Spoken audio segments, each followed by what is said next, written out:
Woolan! Squeeze Gang, you already know the vibes, man. Back again. Another reaction video. We got the Harlem Spartans, man. They've been requesting this. And I don't know why I ain't been do it. I felt like I did it.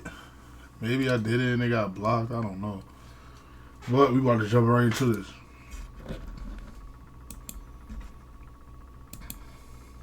Known as Black Prince, who are green now, so get following for the chance to win that. Let's get into the video. So Harlem Spartans is a gang located in the South London town of Kennington, and Harlem really put the area on the map with smash hits like Kennington Where It Started, which is now on 16 million views. And around these times in 2016 to 2017, they were really the biggest things out in drill, and were even one of the biggest pushers for UK drill to be played in the international level, with rappers like Drake being heavy fans of the group. And they were even big influences for overseas drill groups to start making their music, like the popular Australian drill group 1-4. But behind all these numbers and recognition, more 1-4 coming soon, y'all. I've been slipping.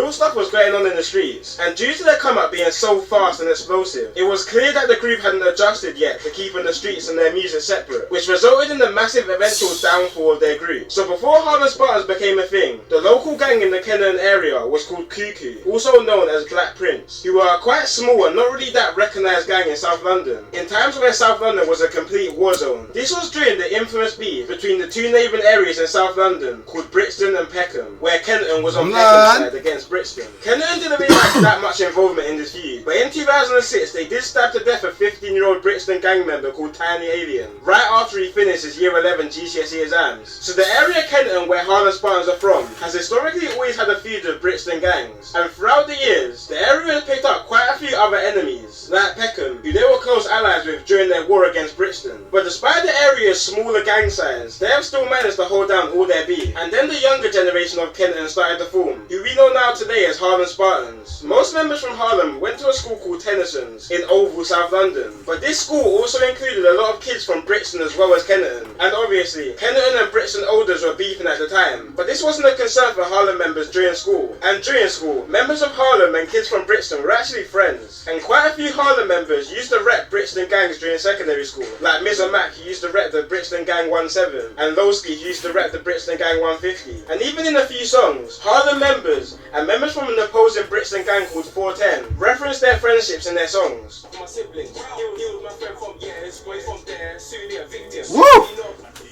Sudi a victim! Woolan! How the fuck? Alright.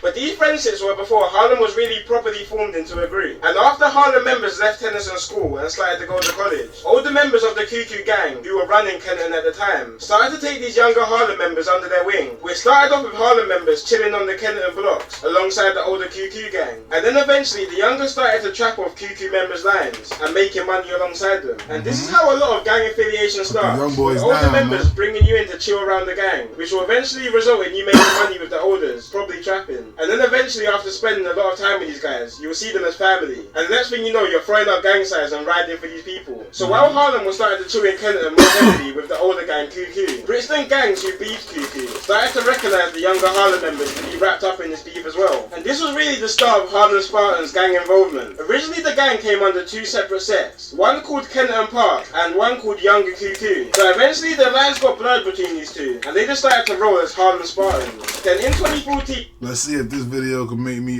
spin the block on Lowski, because I see this is Lowski right here they keep showing, and let's see if they could make me feel like he real. I'm not saying he not a real nigga, but off that last story I did, I ain't like how he was moving with the girl. Like, you told bro he could talk to the girl, then you want to beef with him about the girl. We don't, real bad man don't do that.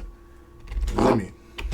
The group started to record music at a local youth centre and started releasing some tracks in 2015 with early tunes like Rhea, 3000 Savage and Shit Them coming from the two Harlem rappers Blanco and Biz, as well as other rappers TG Million and Zico dropping solo tunes, and younger Harlem members like C Rose dropping some exclusives. But C Rose didn't allow himself to grow in music properly, because in the same year of 2015 he was convicted of manslaughter and was sentenced to 16 years in prison. It was really when Harlem rapper Lowski jumped on the scene that the gang really started to get some recognition. And And the song that really took off was Lowski's song Hazards in June 2016, which was literally the song of the summer that year. You couldn't go anywhere in London without that song being played. And the reason why this song took off so much wasn't just because it sounded good. At the time, this was one of the most disrespectful drill tunes out, with a couple direct disses towards a Brixton gang called 150, when Lowski said, "Violence no mess. They say 150, but it's 146. Should have friend them dead." And this is a reference to the 4 150 members who had died at the time, which were Pistol, SQ, Gauze and Jay Miller. But one of his next lines was one of the most disrespectful lines in drill. Hey, shorty just fought so long, looking at Gora's coffin. Gora was a respected member of the 150 gang who had died in 2015 after he borrowed money off another 150 member but refused to pay it back. So the other 150 member just shot and killed him. Now after Lowski just mocked Gora, 150 members weren't happy about this obviously. And the 150 rapper called Sticks shortly after posted a video of himself on Harlem's block. Also in some leaked Twitter messages between the same members, Sticks and somebody else, you can see. Bro, I know you understand how much it hurts when man gets drawn out by a new gym. But that man shit we're gonna feel you is kid lines. No, it's bull.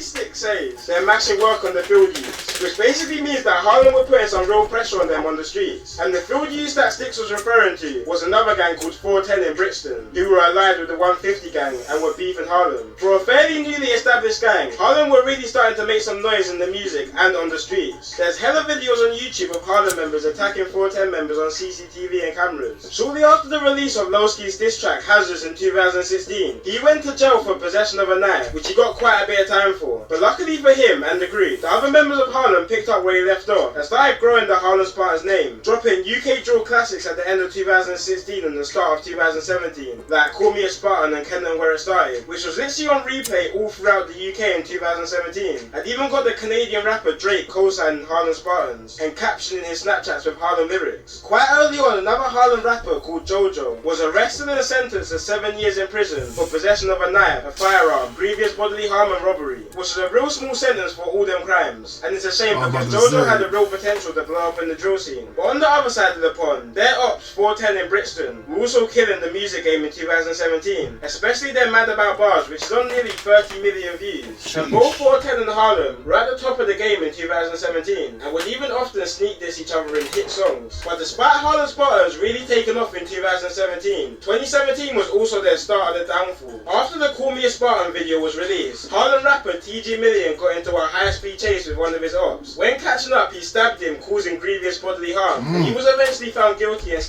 Demon Time, nigga said he was on a high-speed chase with the ops. Fuck the cops, nigga. He was high-speed chasing a nigga to chef him.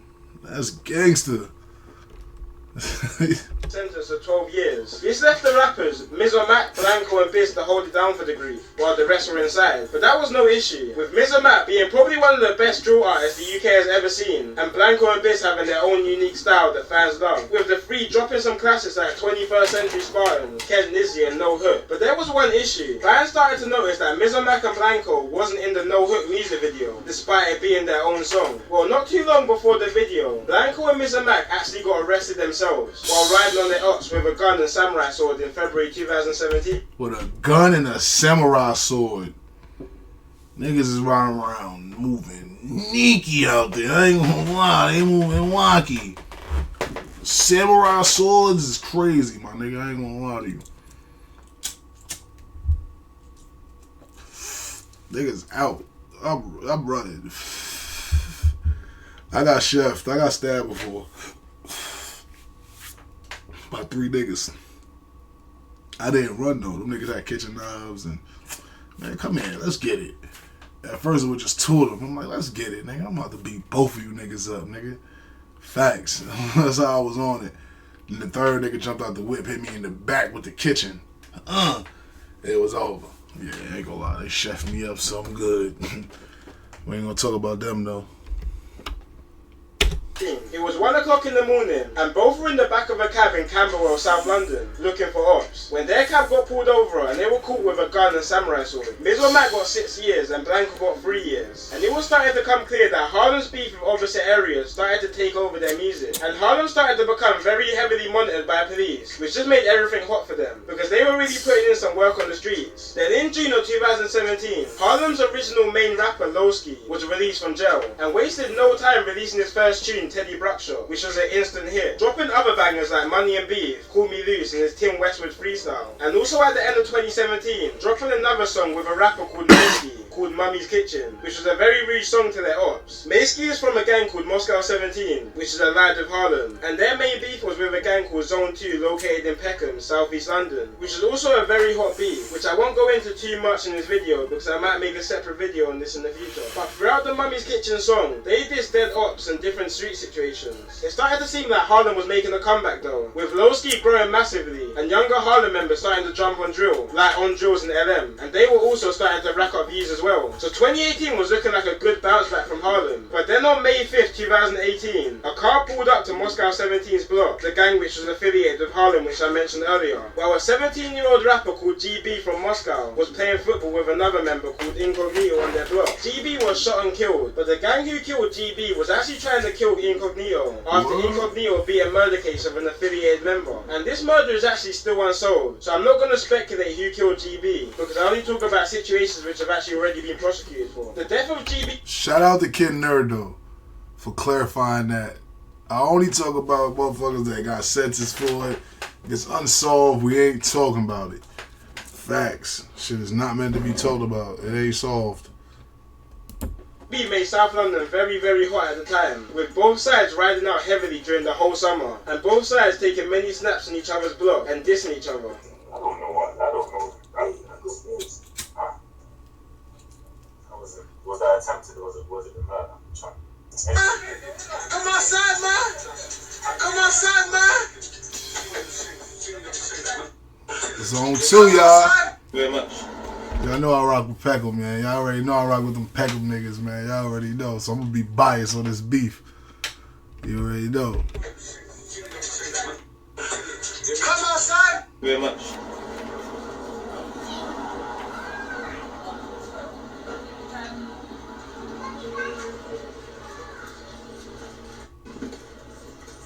Okay, what? And 2 months after... Bro, I never understood that shit, bro. Why do niggas feel the need to go fucking... It's like, bro, why do niggas feel like they gotta go live or post it, bro? Just put the work in, bro. That's why niggas be in jail. This is why all y'all nice rappers is in jail, bro. Like, niggas be dumb, bro. Not gonna lie, we not doing that. We not putting out... Nah, nigga, we gonna step, nigga, and we gonna... That's it. Niggas gonna know. Niggas gonna guess who did it. Let niggas guess. Let niggas ponder. Wonder who it is. You niggas wanna post a video going up to the Oz block, preparing them to kill you. Oh, yo, he on his way. Yo, get in the bushes over there. Yo, you go over there. Yo, you go over there. Now you come in, nigga, and they blitz you. Now you dead. Now you a pack.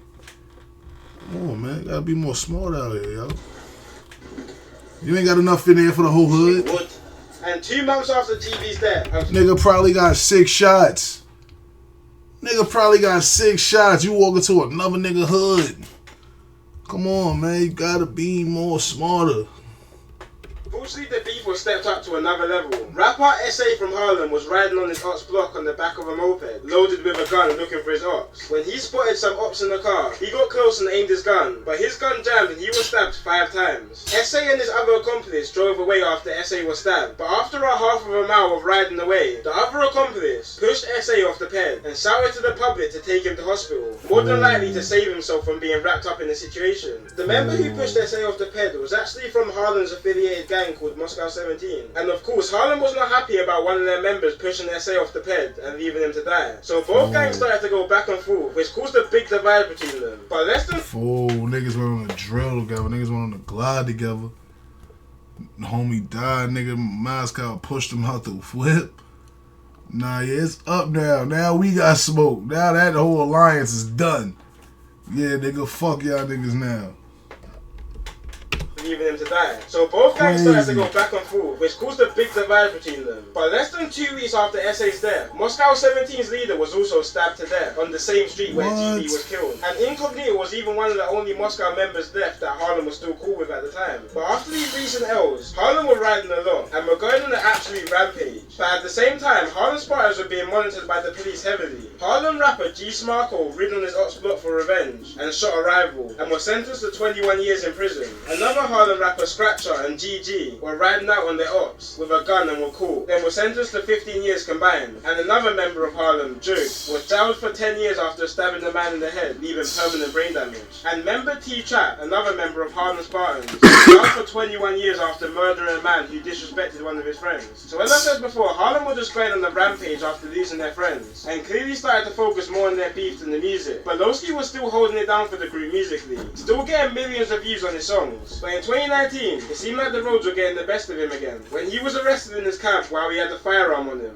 leaving the Harlem rapper Biz to be the only free rapper of Harlem Spartans still out. But when Biz was going home after his last music video called Beretta at the end of 2019, he started to get into an argument with some people on the phone, which he then arranged to meet after the argument. When he met the guys he was arguing with, he attempted to swing a mallet at the guys, but dropped it and was set upon and stabbed to death, right after filming one of his best music videos, which is now on 2.1 million views, leaving the gang pretty much all wiped out. Quite a few members of the gang also got time for drug offences, like Old Boy, who was caught when officers spotted people in a queue outside of his trap house, and was sentenced to 2 years and 8 months for possession with intent to supply. And Snow, who was caught in Wales, running a county line drug operation, and was sentenced to 4 years. And Hector, who was caught drug trafficking, and was sentenced to 4 years as well. Both rappers, Miz and Mac and Lowski, have both been released from jail since, and teamed up and made the song called On Me that went viral. And it seemed like the gang might have been revived, especially after the rapper Blanco was also freed. But since then, Miz and Mac and Lowski have both been sent back to jail, and are currently there right now. And this is the end to a sad story of a group who were on top, but allowed the streets to consume what they had, which I really hope is a wake-up call to a lot of people, that the streets really cannot lead to anywhere but death or prison.